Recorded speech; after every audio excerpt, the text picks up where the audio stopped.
And let's now talk about ellipses, which is also very important in understanding various pragmatic situations and the meaning, pragmatic meaning of various utterances in certain real life situations. What is ellipsis? Ellipsis is any linguistic material which is missing from the pronounced form of a phrase or sentence. When we say something in order to convey certain meaning and we miss certain information, that is usually called ellipsis. And because of ellipsis, what we observe generally, the meaning is not compromised. Meaning is still conveyed. For example, if I say, if somebody says, I want to go to London, and I say, me too. So I have ellipted or missed many words there which could be used in a proper linguistic construction. But I might have conveyed my complete meaning by saying only me too. So meaning in most of real life situations may not be compromised. But in certain situations, these ellipses may cause certain confusion of meaning also. But anyhow, let's see how this works. For example, I just put another example here. Mary kicked John and Jane Bill. Here the verb kicked has been ellipted from the second part of the sentence. In these examples, which are on the top of this slide, the ellipted material has been put into the brackets so that you could identify and understand them clearly. Jane fought because Mary did fight. So the word fight, you don't need to add it here in a real life conversation, but in order to understand what has been ellipted, I have just put them in the brackets there. She has stopped now, but I don't know why she stopped. So we didn't use she stopped here. Still, you can see if we do not use the words which are in brackets, still the meaning would be conveyed in most real life situations. However, recovery of elided or ellipted elements is necessary to work out what proposition is being expressed by an utterance or a sentence. Unless speaker is able to gather that what has been ellipted or what is missing in the sentence, incomplete sentence or phrase, he would not be able to understand the meaning. Therefore, we say that the recovery of ellipted material is necessary for a listener or a reader of a conversation.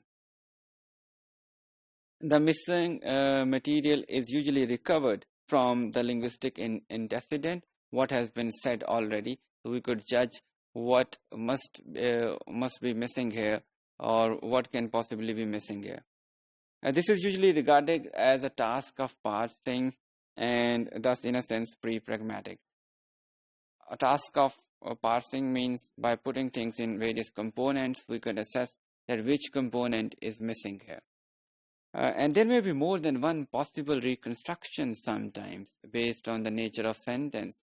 And this leads us to a kind of ambiguity also or a kind of structural ambiguity in the real sense. For example, the sentences like John noticed that Mary left and Jane did too. There could be two possible recoveries here. For example, one might assume after hearing this or reading this sentence that John and Jane both noticed that Mary has left or Mary left. And there could be another interpretation that John noticed that Mary left and Jane also left. So sometimes the recovery of the missing material may become challenging. That's why we say that this is very much a pragmatic task, a task of disambiguation. If you understand what it actually means in a certain situation, you have actually resolved the ambiguity. So we need the process of disambiguation in order to recover the relevant material here. It's a semantic or pragmatic ellipsis. In such situations, we can say that it's very much a pragmatic ellipsis. The questions in brackets, in the following brackets, illustrate in what way the meaning seems unspecific. And wherever there would be unspecific meaning, we have to go for pragmatic ellipses also. For example, marvelous. What is marvelous? I mean, is it about an activity, a thing, a person, or any other object in the world? So we need to identify that in order to find what is missing here. Then the door is open. Which door is open? So we need to know this information also.